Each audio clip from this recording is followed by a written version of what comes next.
Bien, como dice la canción, ¿cierto? Todos hemos pasado por momentos en que hemos sentido que hemos quedado quebrantados, que hemos quedado en 1000 pedazos. ¿Y quién te ayuda a recoger esos pedazos? Pero resulta que Dios te ayuda a recoger los pedazos y a veces quedan cicatrices. ¿Cuántos tienen cicatrices acá? Todos tenemos cicatrices físicas de pronto, de cuando éramos niños y nos partimos la cabeza, o las mujeres que tuvimos que padecer una cesárea, o los hombres que tuvieron una cirugía de corazón. Y de esas cicatrices, ¿qué queda? De esas cicatrices, ¿qué queda? El dolor de la cicatriz. Con los años las cicatrices dejan de doler, ¿cierto? Con los años las cicatrices dejan de causar molestia, pero queda el recuerdo. Tú eres el que decide cómo queda ese recuerdo. Amén. Tú eres el que decides en qué lo conviertes.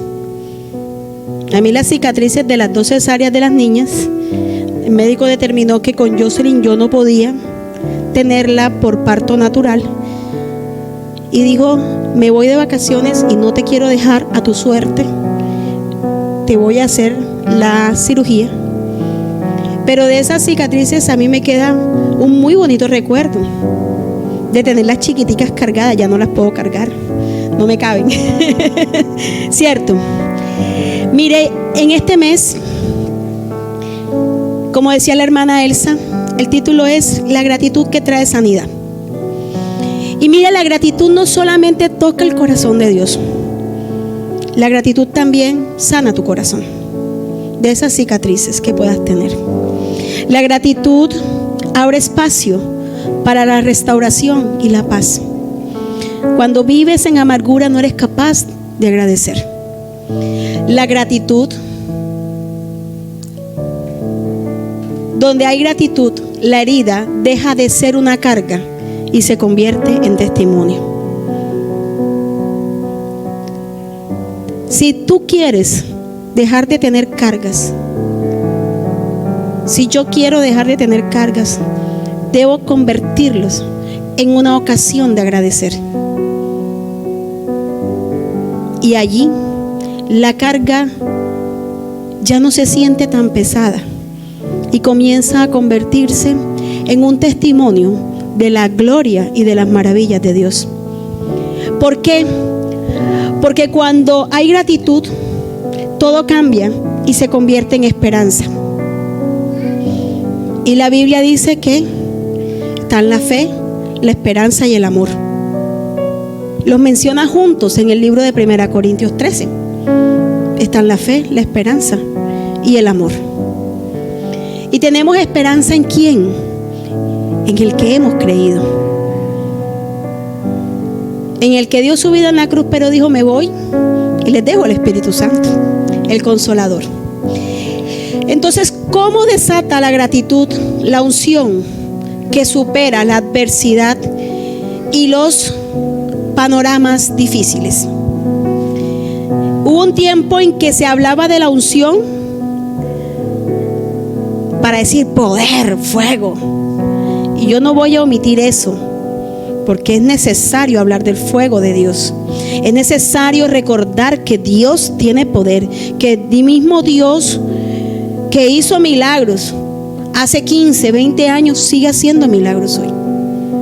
Pero limitamos la palabra unción a las manifestaciones que consideramos en ese momento poderosas, que eran los milagros, que era de pronto esa explosión de entrega de dones en la congregación en algunos momentos. Pero aquí la Biblia hoy nos va a hablar de esa unción que nos sirve para enfrentar la adversidad. ¿Y cómo nos sirve para enfrentar? ¿Y cómo llego allá? A través de la gratitud. De esa unción que nos ayuda a enfrentar los panoramas difíciles cuando estamos en 1000 pedazos. Pero ¿cómo llegamos hasta allá? A través de la gratitud. Y yo los invito a que busquemos en Lucas 10:34. La hermana Elsa lo leyó.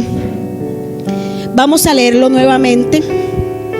Y aquí vamos a tratar un primer punto rapidito, que es: la gratitud opera abriendo el camino a la unción que restaura. Primero, abre puertas, ¿ok? Cuando nuestro corazón es agradecido, abre puertas. Y acercándose, vendó sus heridas, echándole aceite y vino, y poniéndolo en su cabalgadura, lo llevó al mesón y cuidó de él. Era un samaritano. Y recordemos, Israel ya había sido deportado y había regresado. Pero resulta que como fueron dos situaciones de deportación diferentes, Judá fue deportado por Babilonia 200 años después de que Israel al norte había sido deportado por Siria, no me acuerdo cuál de los dos ahora, Asiria. Y resulta que los asirios no se conformaron con sacarlos, los mezclaron, ¿ok? Y trajeron muchas personas de afuera, y el norte, lo que después fue conocido como Samaria, fue mezclado con otras culturas y otras costumbres. Entonces se decía que judíos y samaritanos no se gustaban. Eso venía ahí de un contexto histórico muy amplio. Y mientras estos fueron deportados durante mucho más tiempo, los de Judá fueron deportados por 70 años.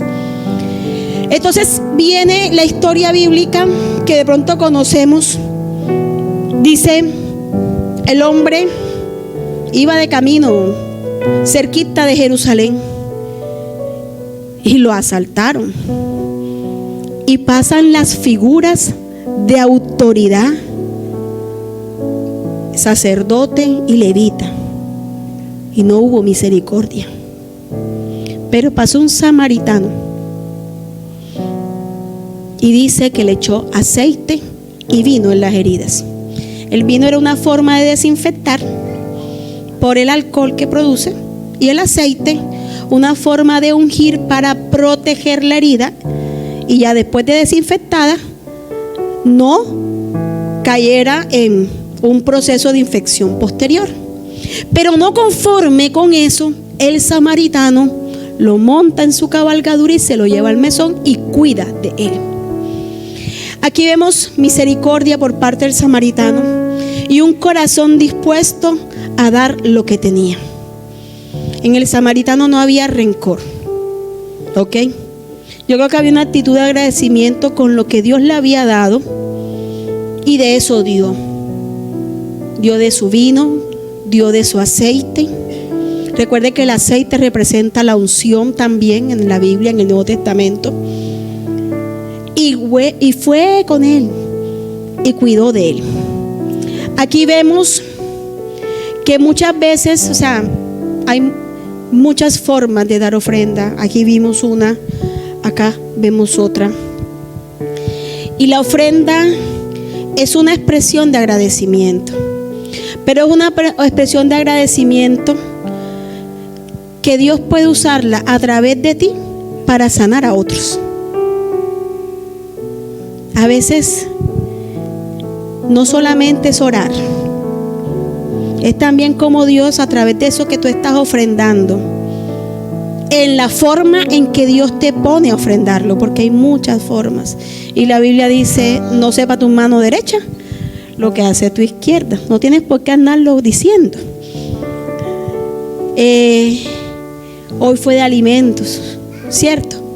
Y estos alimentos van también a tener una función espiritual, no solamente la satisfacción de una necesidad física de una familia, sino también a través de ese corazón tuyo sincero y obediente, esa ofrenda también va a llevar sanidad y restauración a una familia, a las personas que lo reciban, porque tú lo estás dando por fe. Así como el samaritano hizo una ofrenda de dar su vino y de dar su aceite para que una persona fuera restaurada físicamente, así también tú estás de alguna manera llevando a otros a través de tu ofrenda libertad, a través de tu ofrenda sanidad, restauración, paz. Hay muchas cosas que necesitamos como seres humanos y a veces no es la cantidad, sino la manifestación de ese detalle que hace que tu corazón se conmueva. Amén. En el punto 2 dice que la gratitud activa la fe para la unción que sana. No puede haber fe como un grano de mostaza, que es lo que nos pide el Señor, si no hay gratitud. Como un corazón que de todo se queja, que vive amargado, que todo lo ve como medio, el vaso no lo ve medio lleno, sino medio vacío siempre. ¿Cómo va a proceder en fe? Sin embargo, cuando le damos espacio a que Dios sea, el Espíritu Santo sea, ayudándonos a ser agradecidos con el Padre, con el Hijo, eso también trae que tu fe y mi fe crezcan. Vamos a buscar en el libro de Santiago 5:14. Dice, este verso es famoso. ¿Está alguno enfermo entre ustedes? ¿Entre vosotros? Llama a los ancianos de la iglesia y oren por él, ungiéndole con aceite en el nombre del Señor. Ok.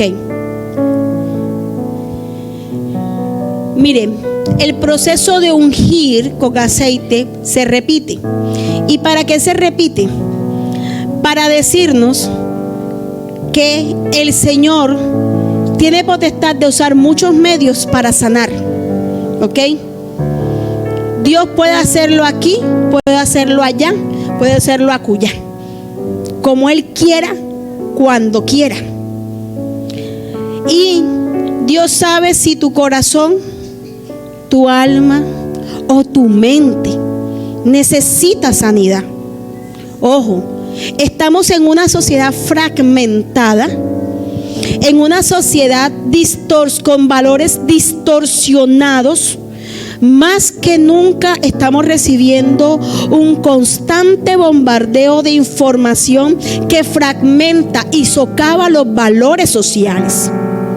No solamente hay necesidad de una sanidad física, sí la hay, y Dios puede hacer el milagro, pero también hay necesidad de una sanidad en la mente, porque eso es lo que está llevando a muchas personas a que sus corazones comiencen a deteriorarse emocionalmente. Porque estamos en la sociedad más informada y menos informada de la historia. Que lo diga el historiador aquí presente, ¿cierto, Isaías? Hay tanto, pero al mismo tiempo un deterioro inmenso de los valores, que no solamente son los jóvenes, porque a esa edad los jóvenes caen en depresión, los jóvenes caen en ansiedad, los jóvenes a veces pensamos que solamente son los jóvenes. Conozco muchas personas realizadas profesionalmente, que ya tienen familia, que ya están y dicen, no sé qué voy a hacer con mi vida, no sé para qué sigo, yo creo que ya se acabó todo, y comienzan a dejarse llevar por tantos pensamientos o por la doble moral. La doble moral, nosotros estábamos viendo una serie y la niña me decía, pero ¿en qué momento se convierte en malo? Yo le dije, es que para él no es malo, él tiene otra moral, y desde su moral él no está mal. Así está pasando con la sociedad. Hay personas que ahora mismo desde su moral no están equivocados. Los equivocados somos nosotros, los evangélicos, que nos conservamos para el matrimonio, que no tomamos, que no fumamos.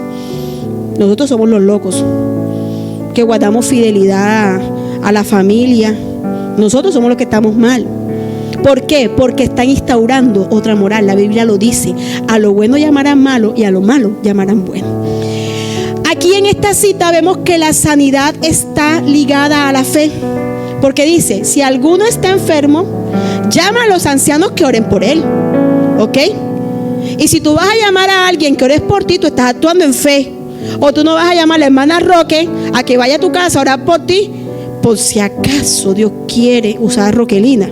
No, si tú la estás llamando es porque tú tienes fe que Dios va a usar a Roquelina en esa obra de sanidad.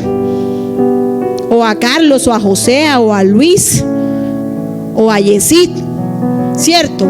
Entonces llame a los ancianos de la iglesia para que oren por él. Y dice, ungiéndole con aceite en el nombre del Señor. Y aquí nuevamente viene el hecho de que cuando usted busca esa sanidad, si lo hace y se acerca en gratitud, esa gratitud le va a aumentar la fe para que usted pueda recibir esa sanidad que su cuerpo y su alma necesita. Y ahora pues nos vamos para esta parte que dice: cuando damos gracias a Dios en medio de la prueba, el Espíritu Santo renueva la fuerza, ¿saben?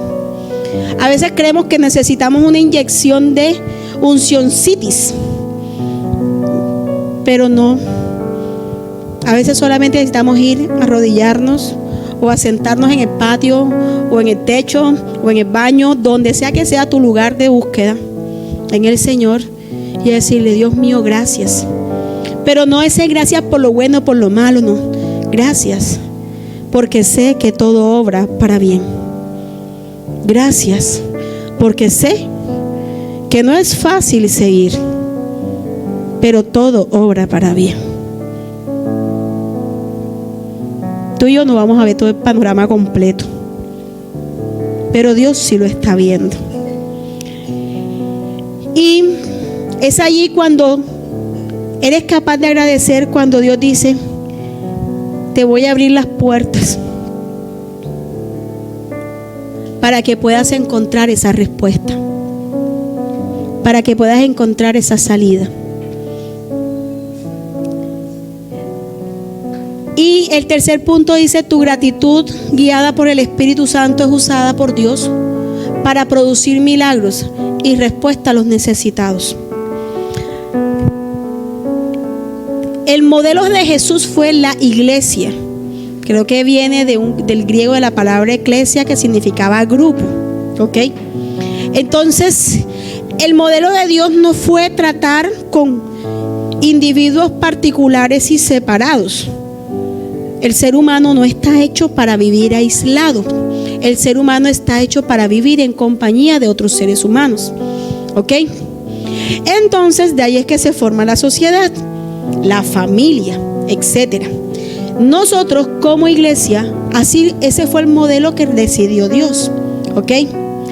Pero miren, cuando como iglesia actuamos en gratitud, en obediencia y con un corazón honesto delante de Dios, mire lo que dice: que Dios permite que nuestra gratitud abra las puertas de la unción para ayudar, ministrar y satisfacer la necesidad de aquellos que con los que Dios quiere tratar.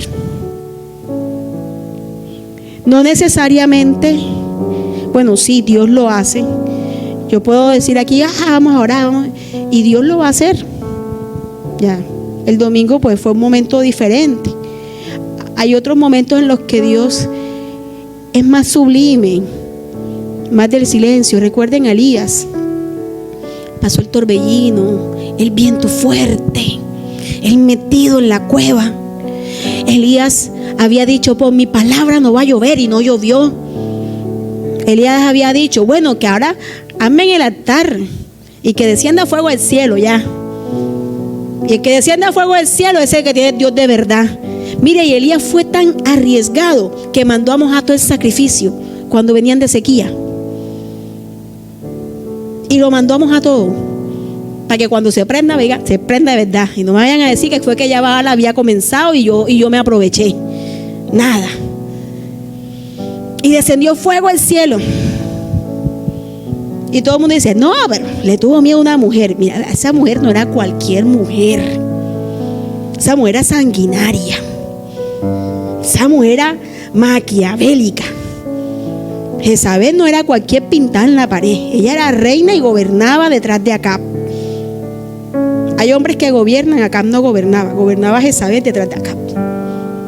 Acab era el que iba a la guerra, pero todos los planes los hacía ella. Elías no estaba huyendo de cualquier persona, porque el mismo Acab lo trataba como padre, por respeto. Padre, mira lo que me has hecho al pueblo. Miren, y en ese hombre que había hecho no va a llover, descienda fuego al cielo, ese hombre que hizo tantas cosas, tenía que conocer a Dios de otra manera. Y Dios le presenta la tormenta, el torbellino, pero decide moverse en un siervo apacible. Es que Dios no es una sola faceta. Dios es grande. Él es el creador del universo. Y así como creó a la pantera, que es bien bonita, decidió crear la guamala, que es bien maluca, una cosa ahí toda fea en el agua, ¿cierto? Y para Dios sigue siendo preciosa y perfecta. ¿Por qué? Porque su gracia es multiforme. Y yo creo que ahí Dios usó a Elías para enseñarnos hoy a nosotros que Dios actúa de muchas formas, pero que tú, a través de tu gratitud, de tu obediencia, puedes entregar a otros eso que Dios cree que ese otro necesita, o Dios más bien sabe que ese otro necesita. Yo no tengo por qué saber qué necesita Ángeles en este momento, pero Dios sí lo sabe. Dios sí lo sabe, porque Dios conoce tu corazón y puede usar a cualquiera de nosotros para satisfacer esa necesidad de ese corazón, de esa alma. Y mire lo que dice Lucas 10:35. Otro día, al partir, sacó 2 denarios y se los dio al mesonero. El mismo samaritano, que ya si la persona estaba bien, no tenía por qué de pronto seguir ayudando, pero decidió seguir ayudando. El samaritano no guardaba rencor por las discordias sociales, por la segregación racial que había. No, él decide sacar 2 denarios, dárselo al mesonero y dice: cuídamelo, y cuando yo regrese, si te has gastado de más, yo te lo pago. Así, porque ese corazón de ese hombre era un corazón con agradecimiento, lleno de misericordia, tenía paz. Él no dice: vea, ya lo cuidé suficiente, tras que los judíos no gustan de nosotros. No, ahí no había rencor. Una persona que actúa así, una persona que no tiene rencor, una persona que vive agradecida con lo que Dios le ha dado, y Dios lo usó para cuidar, para restaurar a esa otra persona. Cuando tú eres agradecido, Dios te va a guiar para ser reparador de portillos, como dice el libro de Jeremías, para restaurar, para fortificar, para arrancar lo que no está bien y plantar lo que debe ser plantado. Amén. A veces por ahí escuchaba a alguien: las experiencias no son ni buenas ni malas, es como tú las canalices. Sí, hay cosas que no están bien porque son pecado delante de Dios, pero ¿qué haces con eso después? ¿Qué haces con eso después? Miren, lo que hoy estamos compartiendo como iglesia